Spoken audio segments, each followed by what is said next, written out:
with that order.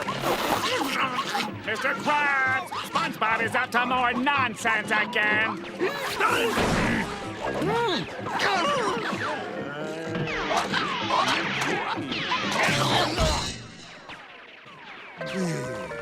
Two whole days without nonsense.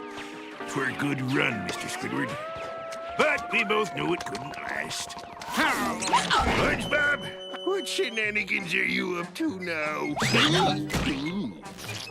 I think I'm coming down with something, Mr. Krabs. You just got a case of the hiccups, son. Are they dangerous? No, of course not. And I have a foolproof hiccup cure using an old Navy trick. Old Navy trick?